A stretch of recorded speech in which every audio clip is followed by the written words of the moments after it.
Hey everybody, welcome to The Spread, NESN.com's Football Picks Podcast. I'm NESN.com's Mike Cole, joined as always by Ricky Doyle and Andre Khatchaturian. Andre's back, what's up? I am back from my stint at the hospital. I'm really good. Wow, just casually dropping that for sympathy points. That's a nice move. Sympathy points. Looking flashy as always. Yeah, it's very cold in the studio. It is. It is a little nippy in here. It is what it is. We're here to discuss the NFL, as we do every week. We're on to the divisional round. I said last week, I kind of tripped up saying that last week was one of the best weekends of the year. This is it. I know this is like the cliche talking point every friggin' year when it comes to divisional round, but I do think the divisional round is the best weekend of the football season. You got 2 games on Saturday, 2 games on Sunday. We've gotten rid of the chumps. We are on to the real contenders. When it's all said and done, we will have our final 4 set. Wild, and it also is quite jarring to be in divisional weekend without New England Patriots, but that's where we find ourselves.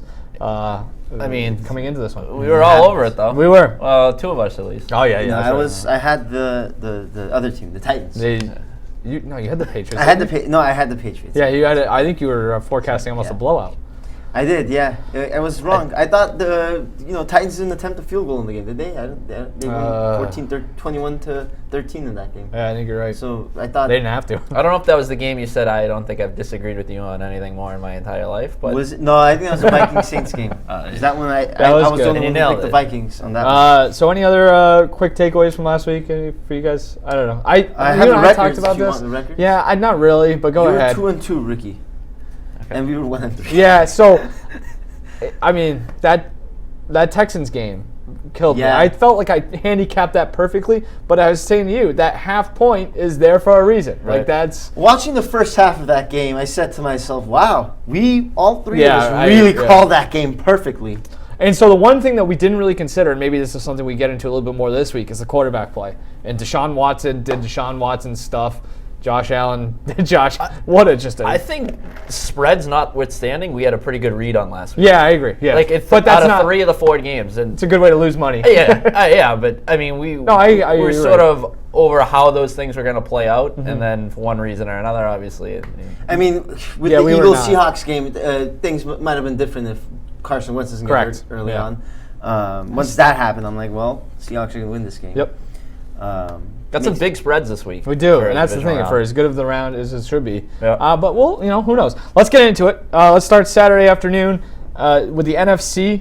You have this week. We're back to one NFC AFC game each day. We will start in San Francisco or Santa Clara, wherever the hell it is. The 49ers coming off of their bye host the Minnesota Vikings. The Vikings coming off of a pretty surprising upset over the Saints, and to be honest with you, I think they handled the Saints pretty well.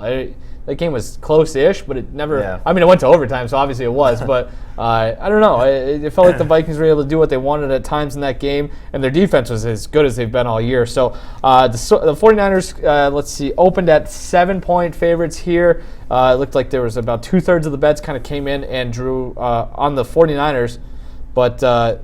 2/3 of the bets are on the 49ers, but the line actually went down to 6.5. I have it at 6.5 right now, which tells you the sharps are on the Vikings plus the points. Ricky, where do you stand on that? That was probably as good as the Vikings could play last week, right? I mean, that's for them to, that's sort of the blueprint I think they probably want to follow. Don't let Kirk Cousins screw it up is basically where they were last week. I'm leaning Niners in this one, and a lot of it has to do with the bye. I think we touched on towards the end of the season. Nobody really needed that more than the 49ers. That's a good point. They're getting healthier, particularly on the defensive side of the ball. It sounds like D Ford's going to play. Quan Alexander's going to play. Going to do the J.J. Watt move, basically. So, I mean, you got these guys coming back. I found this kind of interesting from ESPN's Bill Barnwell of 108 snaps defensively this season with Nick Bosa, D Ford, and Quan Alexander all on the field. Opposing quarterbacks have posted a QBR of 3 on a scale of 100. Out of 100, yes, pretty good. That's not. I think the bye plays is a big factor in this. That 49ers defense regressed late in the season, but like I said, I think a lot of that has to do with the wear and tear. There was some fluky things. The third down conversion rate and red zone scoring kind of soared over the final few weeks, so I think that the larger sample size, that'll regress to the mean in this one. I also just don't know what the Vikings playing on 5 days rest here. With Dalvin Cook just running a season-high 28 times, I got to think there's a chance he might slow down at some point, especially coming off the injury a few weeks ago. Yeah, he was hurt. And as far as, just overall, I think Minnesota, there's been times where I think their offensive line has gotten handled a little bit, going up against some athletic fronts, obviously with Nick Bosa, D Ford, as I mentioned, Eric Armstead, these guys able to get after the passer. So I think the 49ers defensively will do the job. I don't think the Vikings offense will repeat the performance they had against New Orleans. I think the San Francisco defense is very strong. Obviously, all the numbers show, but their biggest weakness is their rush defense. And you talked about Dalvin Cook, came back from injury, and he rushed. He was a huge part of that win for them against the New Orleans Saints. When Cook rushes for 90 or more yards, the Vikings are 7-1. What did you say about Kirk Cousins? He can't mess up. Don't let him screw Don't let Kirk Cousins screw up. There's a less chance of that happening when Dalvin Cook's running the ball well, and it takes a lot of pressure off Kirk Cousins. And Vikings second in red zone defense. They should be able to force some field goals. And the 49ers, not a good field goal kicking team.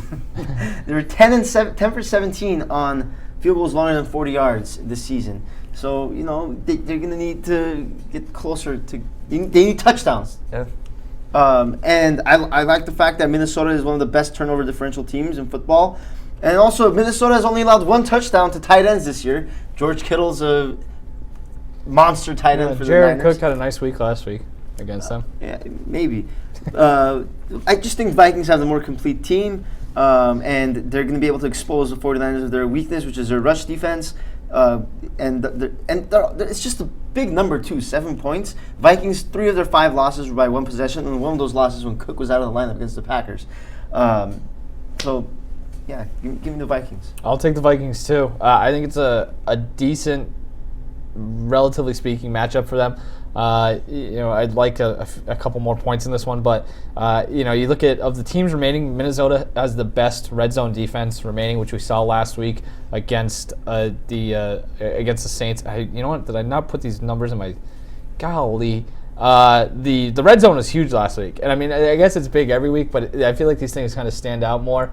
I think the teams that lost scored 3 red zone touchdowns the entire week. I think they were like 3 for 10 or something like that. So you get down there in the red zone. If you can force the other team to come away with 3, you got to feel a lot better about yourself. So like I said, Minnesota best red zone defense remaining. By the way, San Francisco, the worst red zone offense remaining. I feel like San Francisco gets a lot of their points on those big plays, and just feels like Mike Zimmer and that Vikings defense will come in trying to limit the big plays. They don't give up a ton of them. They had the fewest missed tackles in the NFL this season, so that's something to keep in mind going up against that rushing attack. And you know what? I mean, San Francisco, it looks like the numbers are a lot better with their offense, but middle of the pack and run DVOA. The passing attack came along over the course of the season, especially at the deadline when they picked up Manny Sanders. But there's questions about Jimmy Garoppolo. I mean, for as many questions as there are about Kirk Cousins, we haven't seen it yet from Jimmy Garoppolo in the playoffs, and he's got a tendency to turn the ball over. I think only Houston has a worse turnover differential of the remaining teams than San Francisco. So I think if there's a turnover here or there, that keeps Minnesota in the game. And I think, especially recently, Zimmer has had success against Shanahan offenses. They've won their last 3 games, whether it was, Minnesota, Atlanta, Minnesota, San Francisco, or even going back to their time when Zimmer was in Cincinnati and Shanahan was in Washington. And there was a point in their career early on where Shanahan's offenses really tore apart Zimmer's defenses, but it feels like the last few times they kind of figured that out. So, but it all comes down to forcing turnovers, like I said, and I think Minnesota gets 1 or 2 that puts them in advantageous field position to keep it in the number. I still think 49ers probably win, but I'm going to call it a close game. It's interesting. Every remaining team in the playoffs has a turnover differential above or equal to 0. And what is it? You sure about that? Houston? What's Houston? Houston's even. I thought Houston was maybe if you include last week. This is no, I mean it wouldn't have been. The Packers, Seahawks, Vikings, Ravens, Chiefs, all rank in the top 7. Not terribly surprising. And you throw the Titans are in the top 9 or top 10. Sure. So that's interesting. It's amazing how accurate some of those cliches can be. Yeah, it makes sense though. All right, Saturday night we have the Tennessee Titans who Went into Foxborough last week, beat the Patriots, as we mentioned earlier, taking on the Baltimore Ravens, the well-rested Baltimore Ravens. 8:15 kick, total 47.5, weather mid-60s. Going to be a breezy one, 15-mile-per-hour winds. This opened at Baltimore -10.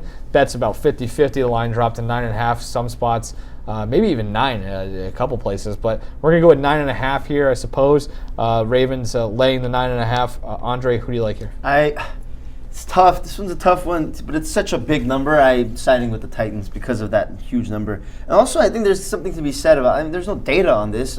We've never seen Lamar Jackson take back-to-back weeks off and that's a good point, playing the game. I think that's going to... I wonder if does that really affect their offense, do you think?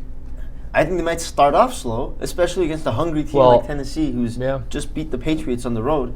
And I don't think the Ravens have an answer for Derrick Henry at the end of the day. Like, I think that's all I have to say.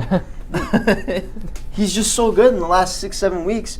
Can anyone slow him down? I mean, it's not like the Ravens are some staunch rush defense that's gonna no, that's not what they're known for. I think Derrick Henry's gonna get his, and that's the way to beat the Ravens, is to keep the ball away from Lamar Jackson's hands. The Ravens led the league in time of possession. Titans eat clock, keep the ball away from Lamar Jackson and the Ravens offense, and I think they can keep it at least between within 9.5 points. Derrick Henry has carried the ball 66 times over the past 2 weeks. It's a hefty workload. The way I look at the Titans is they're sort of like a heavyweight fighter that's like leaning on you for a really long time, trying to get to the later rounds, and then they pick their spots and they knock you out. But see, the problem with that is the Ravens, they come out and they punch you in the nose right from the bell. I mean, you look at their first quarter scoring. And just first half scoring. They're plus 97 for the year in the first quarter, which is nuts. Absolutely insane. It's also, but I think it's interesting to note the Ravens have allowed more than 100 rushing yards in 5 of their last 8 games, and they've crushed some teams in those 8 games, meaning the other team's going to be passing a lot. But but when they do run the ball, they do well against the Ravens, which means the rush defense isn't all that great, because they're killing teams. It means the other team's going to be throwing the ball more, theoretically, right? So, but they're also giving up more than 100 yards in 5 of those last 8 games. So, you know what's weird, too? I don't disagree with your analogy about the fighter, but this is a team that threw the ball really well too. Right. But I guess a lot of that's on shot plays off of the play action, which that's what I'm thinking. Like if they're not able to get that going early and you and fall behind early, which so many teams have done against Baltimore throughout this season. That takes away everything Tennessee is, they're basically taking away their identity offensively. And it tells you how confident Tennessee was last week to defer after winning the opening coin toss against the Patriots, because that was the thing. If they fall behind early, it's a little tougher. See, the thing is, Tennessee gets better as the game goes on, whereas Baltimore is sort of the opposite. Yeah, that's true. They don't necessarily get worse as the game goes on, but they come out like like I said, they just punch you in the nose. So I have a question for you then. Right. Okay.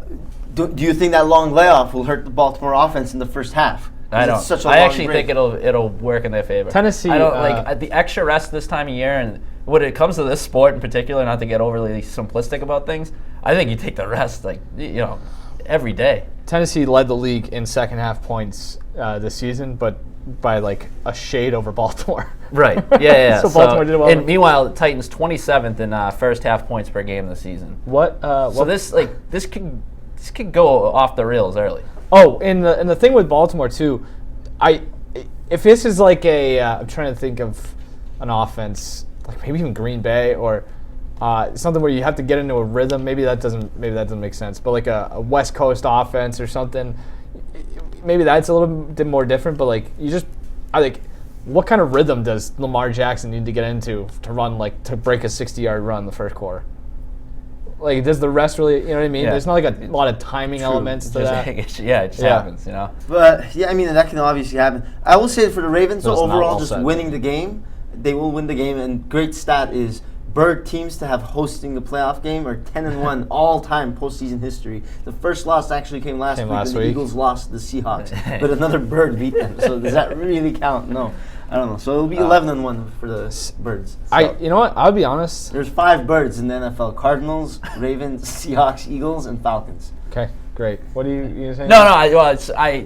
To sum it up, I'm taking the Ravens. I probably have figured out by now. I very badly wanted to take the Titans because they impressed me last week. I love Vrabel. Derrick Henry's just the man, Tractorcito, as he's called in Tennessee. Playoff dogs of 7 or more are 36 and 24 against the spread. That's hitting at 60%. Usually they do pretty well in these situations, but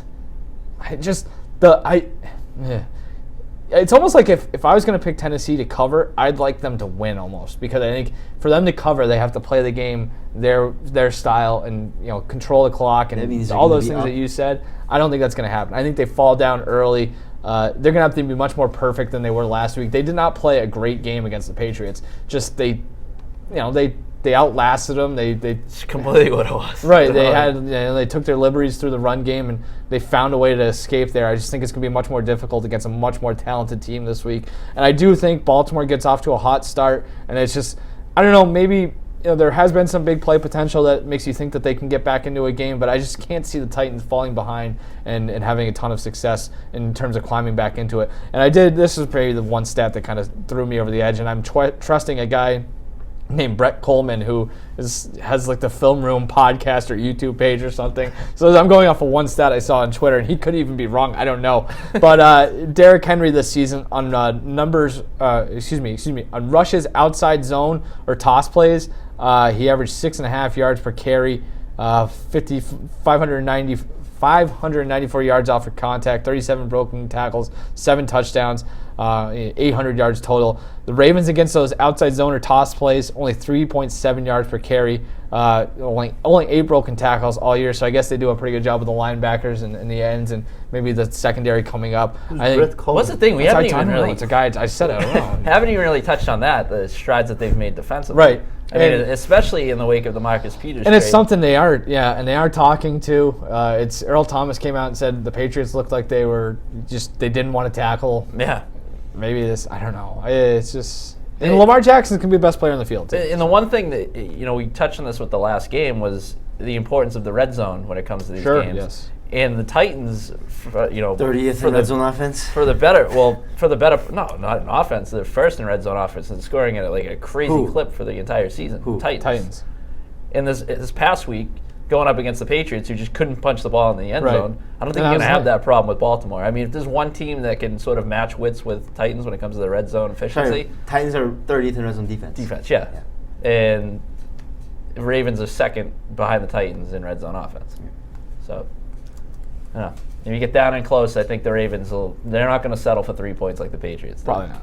No. Yeah, I think that's a big thing to keep in mind. Maybe, is this weird? 1, 2, 3, 4, 5, 6, 7, 8. The Titans had 10 touchdowns this year, longer than 50 yards. That's very weird. It's a lot. Yeah, so that's the thing. Like, if they hit one of those, they're covering. 3 of them were Derrick Henry touchdowns. And they're probably going to win. Like, I think they could. 4 of them. 4 of them were Derrick Henry touchdowns. I think they're more likely to win outright than cover the spread. I agree, yeah. And losing. But I think if they lose, they get rolled. Yes, I agree. It's hard for me to envision a scenario where this comes down to the final drive and Ryan Tannehill's trying to march down the field or something. Like, I think the Ravens, if they win this game, they come out and they just flat out outrun them in the early going. Yep. Whereas if they let the Titans stick around for a little bit, then you might be looking at an outright win. So I think Lamar Jackson makes a critical mistake in this game. I honestly think if I was going to bet the Titans, I'd be more apt to lean towards the money line. Sprinkle a little something on there. Yeah, I wouldn't mind that. Or do both. I'm sure it's great odds. Take the Ravens and then sprinkle some money line. It doesn't know if that makes sense. Before you get to the Sunday games, is this a new thing that the Sunday games start at noon this year or 3 o'clock this year? I like it. I don't. 6:30 for the late Sunday. I don't like it as a Packers fan. I hate it because now I have to wait the entire weekend. I like having that earlier game. I understand why they do it on the conference championships, but I like that 1 o'clock kick. No, because that is different, right? Because they probably want to get a larger West Coast audience. Sure, of 10 course. a.m. is early.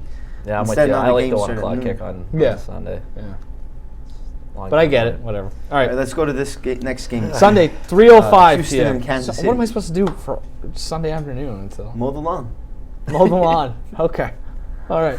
You don't mow lawn winters? No. There's snow on the ground. Have you been outside? There's no snow on the ground. Go get some gas to the lawnmower when you're prepared when spring rolls around. That's a good idea. Yeah. There's no snow outside. There's snow. I'll send you a picture from my house. There's snow at my house. Well, in the Nesson parking lot, there's no snow. Good point. All right. The grass right in front, no snow. Anyway, I will not be mowing the lawn on Sunday. Instead, I'll be waiting for 3:05 when the Kansas City Chiefs host the Houston Texans. This is a rematch, by the way, of Week 6 when Houston went into Kansas City and beat the Chiefs 31-24. Kansas City opened at 8-point favorites. Sharps crushed it, pushed it up to 9.5 or 10. I've got it at 9.5 here. Weather, mid-30s and 10-mile-per-hour wind. Total set at 49, which I think is the highest of the weekend. So we're looking at maybe a high-scoring game here against the Chiefs and the Texans. Ricky, who are you liking here? The 9.5 points. I don't want to sound like a broken record after we absolutely dosed gasoline on the Texans defense last week and lit it on fire, but that defense is awful. And it looked that way for at least the first half last week. And you just look at it across the board. The regular season allowed an NFL worst 6.1 yards per play. Only the Arizona Cardinals allowed more yards per drive than the Texans. Only 5 teams surrendered more points per drive. Only the Cardinals and Raiders were worse in terms of defensive drive success rate. Dead last in red zone defense, 31st in third down defense. I just can't imagine that the Chiefs' offense is going to, have these drives stall quite like the Bills. And then you look back to their matchup in October. I pretty much throw that entire thing out the window. I mean, you had Patrick Mahomes was banged up in that game. Well, not only that, I just want to interject real quick. Nobody played. Important. Chris Jones didn't play. Eric Fisher didn't play. Sammy Watkins didn't play. Tyreek Hill, I think that was his first game back. Injury. Yeah. So that And the other side of things, just the Chiefs' defense is far better now than it was at that point, especially against the run, where they just got Texas basically ran it down their throats in that game. So both these teams have some things have come to fruition since then, but mostly for me, this comes down to the Houston defense and I just feel like an inability to stop Kansas City's offense. I agree with you 100%. I'm looking at in my head. I'm trying to think how can Houston win this game, and I just can't think of any way they can, or even cover. And I mean, look at that number now. What is it? 9.5? Is that 9.5? That's a small number. This should be 14, 15 points. I think. And okay. I think this is going to be a blowout. We didn't talk about Deshaun Watson being sacked 44 times this season. That's up there from one of the most. I mean, they don't have an offensive line. They don't have a defense. They allow 6.1 yards per play, which is the worst in the league. Worse than almost as bad as Cincinnati. That's how bad this Texans defense is. Now you got the Chiefs' explosive offense going up against them. Chiefs' biggest weakness is their rush defense. Yeah, exactly. So I guess that's the way Houston wins. Houston's not. They're not a bad rushing team. They need to keep the ball. I don't think that's going to happen. I don't think they're a good enough rushing team to make that stand up. I will say, I did see, if you're looking for reasons to take Texans, I think Kansas City has allowed the 5th most rushing yards to quarterbacks this year. But I would imagine that's just every team that's played. Did they play Baltimore this year? Did they not play Baltimore? I feel like that's something I should. They did? So I was just going to say, I bet you the number of teams that allowed the most yards. Everyone who's gone up against Lamar Jackson. Still, though, I think there's probably some opportunity for Deshaun Watson there. Let's see what else is there. Houston's played a really tough schedule this year. They're battle-tested. This is nuts. They've played New Orleans, Kansas City, Baltimore, New England, Tennessee twice, and now Buffalo. They went 4-3 against in those games, and that included the Week 17 game that they basically punted on. But all that being said, the defense, I don't know if that's going to be enough to stand up to Kansas City in this spot. Ricky, as you mentioned, the Week 6 thing, I kind of throw that out because it's just – the injuries were too much for Kansas City to overcome. Now they're rested, they're healthy. Houston gave up 33 touchdown passes to quarterbacks, obviously. 33 touchdown passes. That was 4th most in the NFL. Opposing quarterbacks had a 60.8 QBR against them, 6th highest in the NFL. Should be a real nice game for Patrick Mahomes, who kind of is flying under the radar, it feels like right now. Just with the injury this year, they haven't been they weren't historically dominant on offense. But I think this is a revitalized team that says, we don't have to play the Patriots this year. I think they're kind of a team on a mission. They have tied for the 2nd best Super Bowl odds. This team, I think, is as poised. If you didn't get in on them when they were like 12-1 to win the Super Bowl a few weeks ago, I was going to say, is this Chiefs team you think better than last year's? I No. think this Chiefs team can still win the Super Bowl. Yeah, I agree. I think they're better. They obviously have a better chance to win the Super Bowl now, though. Hey, see, I think they might be. I can see the argument. I think their defense is far better this year than last year. I haven't watched them enough to know about the defense. I just look at the offense isn't as explosive, but that doesn't mean they don't have the explosive players too. Right. It just feels like in the early part of the season there was a lot of figuring things out. There was This teams Kansas have City gashed punt in them on this the game? ground. Yeah. You think they'll punt? Yeah, I think so. I think Kansas City might be a team that gets I think they could have a. Mecole Hardman. They're good. Somebody's hitting a huge play. I wonder how many 10 plus, 50-yard plus touchdowns the Chiefs had this year. Maybe it's more than what the Titans did. I don't know. I'm going to look that up while you ramble on about something. Well, the other thing, too, is I actually went back and looked it up. Following the Week 6 game, Kansas City had the 20th ranked defense per Football Outsiders, DVOA. They finished the season 14th, which doesn't seem like a lot, but for them to move up 6 positions to middle of the pack, jump. like to go from bottom third to middle of the pack, I think kind of tells you where they're going. And like like Andre mentioned and kind of I echoed, like they are just.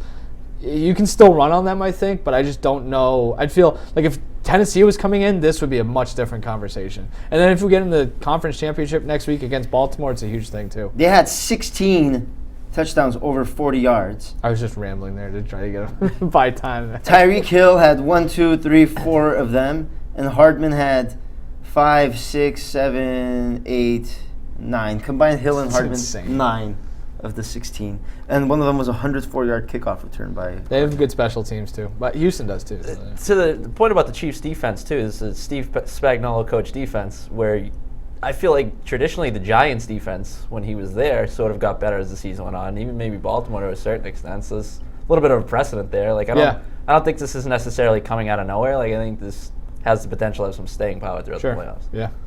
God, that reminds me. I meant to make a point about something I forgot, like an idiot. It's never too late. God, it's never too late. I forget what it was. I took bad notes. It's a bad week for me, so I'll go 4-0 this week. Anything else? No, let's go to Green Bay. Like we didn't even mention Mark Ingram. Mark Ingram got a calf injury, going back 2 games. Jesus. Anyway, yes, Sunday afternoon. Would that change your pick? Yeah, I know. That's why I know. Yeah. But I feel like we owe it to people that like we're gonna get comments. What about Mark Ingram? Might play, might not. Who knows? It's Sunday night. That's jeez. I had to wait around. Anyway, Seattle Seahawks coming off a win last week against just an injury-ravished Eagles team. Go to Lambeau Field, the frozen tundra of Lambeau Field, where they take on the Green Bay Packers. Packers, NFC North champions, coming off of a bye. The Packers, as it stands right now, are 4-point favorites. I think it's interesting to note that as of this morning, it looked like 2/3 of the bets were on Seattle, but the line still moved from 3.5 to 4, which tells you a lot of the sharp money's on Green Bay. Just anecdotally, looking around the internet, it feels like a lot of people are going to be on Seattle in this situation. That's just maybe my reading of the situation. Maybe you guys feel differently. I don't know. The total set at 46. The weather is going to be in the mid-20s with a light breeze. So, Andre, who do you like here? Mid-20s, very cold. I will take the Green Bay Packers in this one. Okay. Neither of these teams have any. Neither of these teams are good at rush defense. They allow a lot of rushing yards, but the Seahawks don't have any rushing attack anymore. I mean, look, even if Marshawn Lynch comes out and is good early on, like, how much does he have left in the tank? Not much. Or maybe he's got 19 yards on the ground last Maybe he has a lot. Travis Homer Simpson had 12 rushing yards and 11 carries last week. That's not good. Not good. I mean, Philly does have a good run defense, though. We should mention that. They do. Against bad rushing teams, especially. Yeah. But again, it all comes down to the Seahawks being very one-dimensional with Russell Wilson, and kudos to him. He got his team this far. He's a legend. He should be the MVP in my opinion.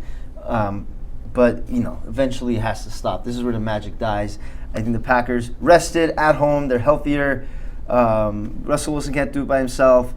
And again, that Seahawks rush defense is very bad. Aaron Jones, I think, is going to have a big game in this one. Ricky. Yeah, I'm leaning with the Packers as well. I mean, both of these teams always seem to play it close, no matter what. But I can't figure out what Seattle's... The number is small enough for me to be confident in taking the Packers. It's only 4 points. So, yeah, I'm leaning with, like I said, Green Bay in this one. I think Seattle's defense, one thing they need to do in order to pull off the upset is to force turnovers, and that's just one thing that Green Bay doesn't do. I mean, fewest interceptions, second fewest giveaways in the NFL this season. It's a good point, Ricky. I don't know if Seattle's going to be able to get enough pressure on Aaron Rodgers, so while he might not have one of those vintage performances, I think he'll do enough. I thought this was kind of interesting from ESPN. Of the 132 teams to make the playoffs since 2009, the Seahawks have the 129th rank sack rate. So the pocket should be pretty clean for Mr. Rodgers to do a little damage. 132 playoff teams, so it could just even be Is that what you said? That's in the last since 11 years? Yeah. So it doesn't even matter how far they went. So there's some like relatively bad teams in there. Yeah. Too. Oh yeah. Just to get into the dance. Okay, all right.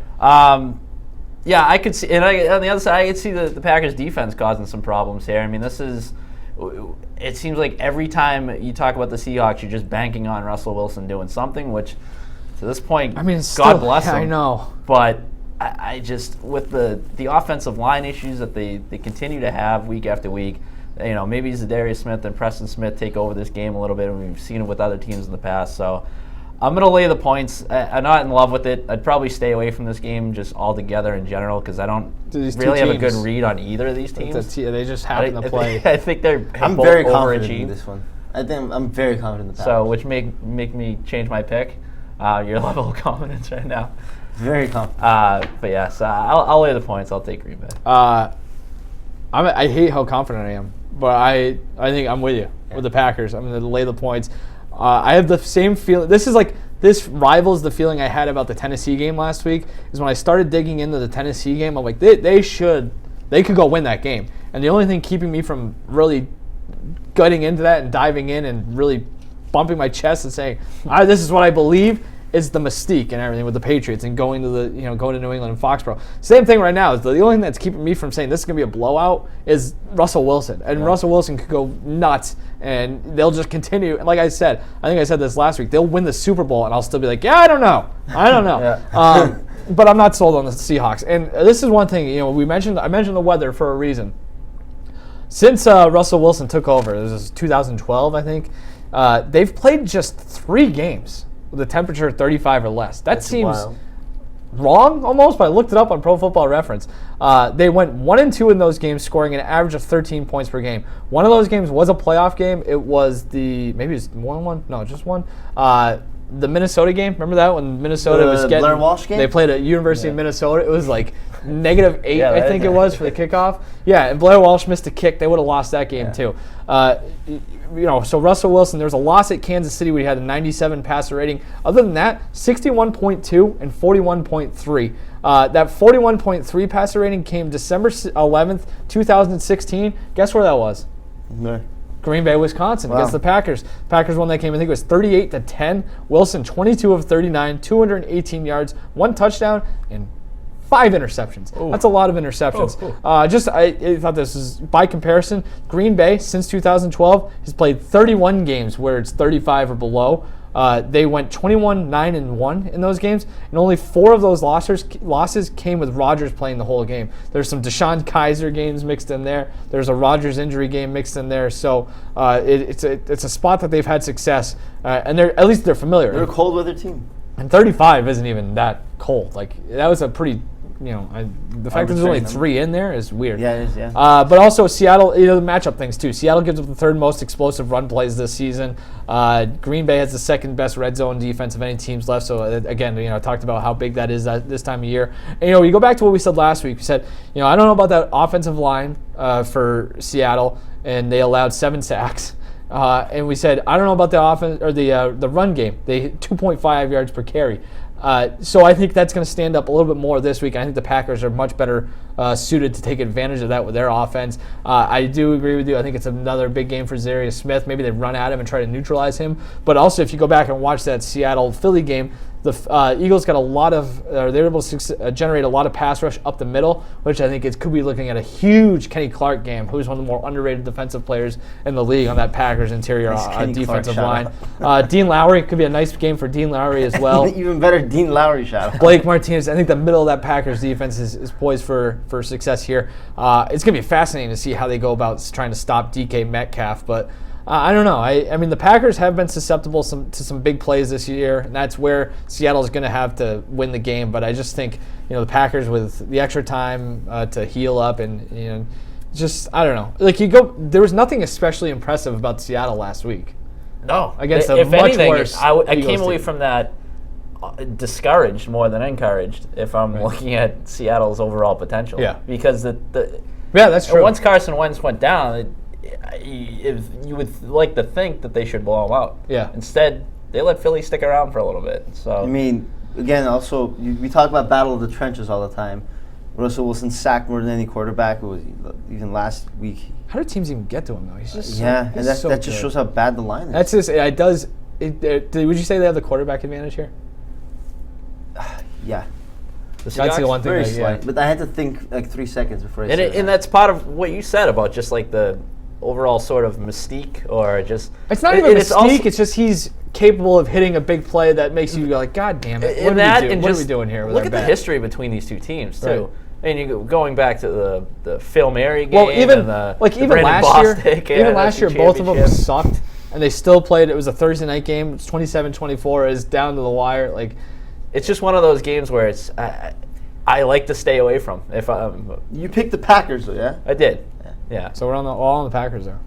But it's just I think both of these teams, like I said, have overachieved to this point. So it's nearly impossible to get a read on. I think the Vikings are going to the Super Bowl. I think they're going to the Super Bowl. I think it's very on the table for all four of those teams to get to the Super Bowl. I think the Vikings are going. So you think they beat the Packers in Green Bay? Yeah, why not? It's gonna be awesome next week when it's the Packers and the Vikings and the NFC I would take the Championship. Vikings. He's like, I'll lay the points on the Packers. No, I know. I'm just saying you might forget. I don't know. No, I'm huge. I'm huge on Dalvin Cook. You know how I felt about Dalvin Cook the last 2 years. Quite an about face. No, because he couldn't run the ball last year, and Cousins had all this pressure on him, and now he can run the ball. He's back. He's living up to his potential and his hype, and the Vikings are playing out of their heads. After all Cousins is playing out of his head at least. After all that talk, it'll be Seattle and Houston. No, Seattle and San Francisco in the NFC Championship. Maybe. What's the most entertaining potential Super Bowl matchup? I would take the Chiefs versus anyone. Because I think you like the Andy Reid thing too. Yeah. I just like the Chiefs. I like Mahomes. Chiefs Niners. That seems pretty aesthetically pleasing. The Joe Montana Bowl. Oh, that's true. You can't go wrong. Honestly, you guys are gonna laugh, but Titans Vikings would be awesome. Jesus Christ! You get two great running backs. Anything other than Houston or Minnesota. Get them out of there. I don't want Houston or Minnesota. Titans Vikings would be aesthetically pleasing too. You got the purple and the blue. In Miami, I don't know if that has anything to do with it. I don't know. I just don't. I like Titans Vikings. That would be the most exciting for me. As long as Houston or the Vikings are in it. This is Ryan Tannehill story would be amazing. Can we gotta do Kirk Cousins? I don't care about that. Forget the quarterbacks. I think that's a horrendous matchup. That I do too. The more I think of it, that might be last for me. No, other than Vikings Texans, complete teams going at it against each other. Oh. And the Titans field goal situation is so bad that we missed kick at the end. Oh, I honestly do think though, like the most Packers Chiefs would be my pick. And I mean, I'm biased, but like you get that. That's the best quarterback. The aesthetics of it too would be cool. I don't think you're biased in terms of quarterback matchup. That's easily the best one. Well, that's and if that's going to be the matchup, then we're probably assuming that Rodgers has got something resembling hot, which is I think is going on a little bit of a run. Right. I think that has to, for the Packers to be an entertaining matchup in the Super Bowl. That's what needs to happen. Otherwise, it's got to be like 49ers Ravens or 49ers Chiefs. You know what's an interesting stat or Seahawks that I'll toss next week when it's Vikings Packers, but in case it's not, Rodgers in cold weather in the playoffs, the record isn't that good. Yeah. In his career. The year they won the Super Bowl, he went through a bunch of dome teams. He beat the Falcons on the road. The Super Bowl was in the dome. Well, they beat Philly. That first week against... Yeah. No, and he didn't play well in... How cold was that well game? Against Birds? He didn't play well in the NFC and exactly, he didn't play well, and that was a cold weather game. Yeah. Anyway. We got stuff to do, so let's get out of here. Anything else, guys? I got nothing. Me neither. All cool. Right. Good to have you back. Yeah. Decaf and NA moving forward. That's The Spread, and that's the Knock On Football Picks podcast. Thanks for joining us. See you again next week.